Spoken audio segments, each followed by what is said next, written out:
అందరికీ నమస్కారం అండి. ఈరోజు నేను మీకు సమ్మర్ స్పెషల్గా సొరకాయ పెసులు కర్రీ చేయించాలి అనుకుంటున్నాను. అదేనండి అనపకాయ గ్రీన్ గ్రామ్ కర్రీ. దీన్ని రైస్లోకి అలాగే బ్రేక్ఫాస్ట్లోకి కూడా సరిపోయేలాగా చేసుకుంటామండి ముద్దగా. దీనికి కావాల్సిన పదార్థాలు ఏంటో చూద్దాము. ముందుగా ఒక చిన్న కప్పు పెసులు, అలాగే ఒక హాఫ్ సొరకాయ కట్ చేసి పెట్టుకున్న ముక్కలుగా, కట్ చేసుకున్న ఆనియన్స్, టమాటాలు, ఒక 4 పచ్చిమిర్చి కారంగా ఉన్నాయి, అలాగే కొత్తిమీర, పుదీనా, అల్లం, వెల్లుల్లి ఇవి కావాలండి.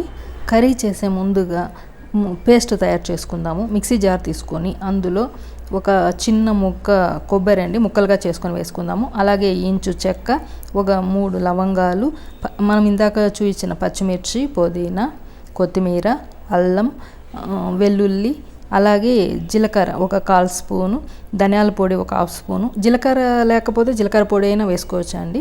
అదంతా పేస్ట్ చేసి పక్కన పెట్టుకుందాము. ఇప్పుడు కడాయి పెట్టుకొని అందులో 1 టేబుల్ స్పూన్ ఆయిల్ వేసుకొని పోపు దినుసులు వేసుకొని వేయించుకుందాము.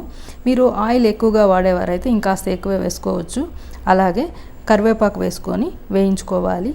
అవి కాస్త వేగిన తర్వాత ఆనియన్స్ వేసుకొని ఇప్పుడు అవి కూడా వేయించుకోవాలి. తర్వాత ఒక 1/2 స్పూన్ పసుపు, ఆనియన్స్కి సరిపడా సాల్ట్ వేసుకొని అది కూడా వేయించుకోవాలి. అవన్నీ ఆనియన్స్లో కలిసిన తర్వాత ఇప్పుడు ఇందాక కట్ చేసి పెట్టుకున్నటువంటి 2 టమాటా ముక్కలు అందులో వేసుకోవాలి. అవి కూడా కాసేపు వేయించుకుంటాము. అవి కాస్త వేగిన తర్వాత ఇందాక మనం కట్ చేసి పెట్టుకున్నాం కదా సొరకాయ, అలాగే పెసుళ్ళు వేసి అవి కూడా ఆ టమాటాలతో పాటు మగ్గనిద్దాము.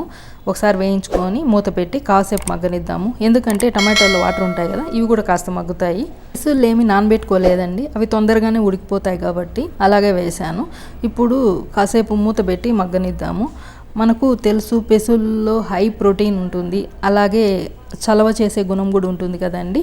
అలాగే సొరకాయలో కూడా వాటర్ ఎక్కువ ఉంటుంది, చలవ చేసే తత్వం ఉంటుంది. కాబట్టి సమ్మర్లో ఇది తీసుకుంటే మన ఆరోగ్యానికి చాలా బాగుంటుంది. ఇప్పుడు మూత తీసి ఇందాక మనం పేస్ట్ చేసుకున్నాం కదండి కొబ్బరి, పచ్చిమిర్చి, అది ఇందులో ఇప్పుడు వేసుకుందాము.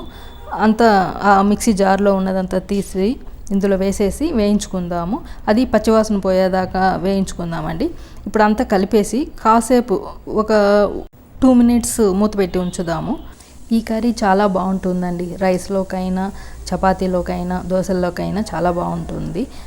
ఇప్పుడు మూత పెట్టి ఉంచుదాము. తర్వాత తీసి చూసారు కదా ఆ మసాలాలన్నీ దానికి పట్టాయి.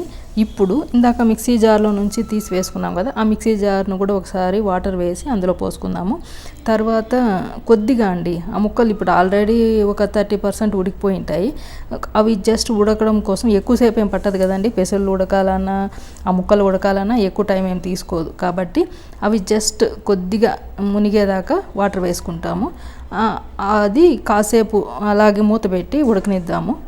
ఈ కర్రీని మనమేం నీళ్ళకి చేసుకోమండి, జస్ట్ ఒక ఫ్రై లాగా, అలాగే లేదా ముద్దకూరలాగా, అంటే రైస్లో కలుపుకోవడానికి, అలాగే చపాతీ అట్లా బ్రేక్ఫాస్ట్లకు ఉపయోగపడేలాగా చేసుకుంటాము. కాబట్టి ఎక్కువ వాటర్ వేయము. చూసారు కదా ఉడికిపోయాయి అన్నమాట, ముద్దగా తయారైంది. ఆ మాత్రము చేసుకుంటాం అంతే అండి. అందుకే ఎక్కువ వాటర్ వేయకూడదు, తొందరగా ఉడికిపోతాయి అవి. ఇప్పుడు అవి ఉడికిపోయాయండి. కావాలంటే ఇప్పుడు చూపిస్తా చూడండి పెసులు కూడా ఎంత నీట్గా ఉడికిపోయాయో. ఇంకా కాయలు అంటే ఎలాగ ఉడికిపోతాయి కదా, మీకు కూడా తెలుసు. ఈ కర్రీ చాలా టేస్టీగా ఉంటుందండి. మీరు కూడా చేసుకొని తిని కామెంట్ చేయండి. ఈ వీడియో మీకు నచ్చిందని అనుకుంటున్నాను. ఈ వీడియో కనుక నచ్చినట్లయితే లైక్ చేయండి, షేర్ చేయండి, సబ్స్క్రైబ్ చేసుకోండి. Thank you so much.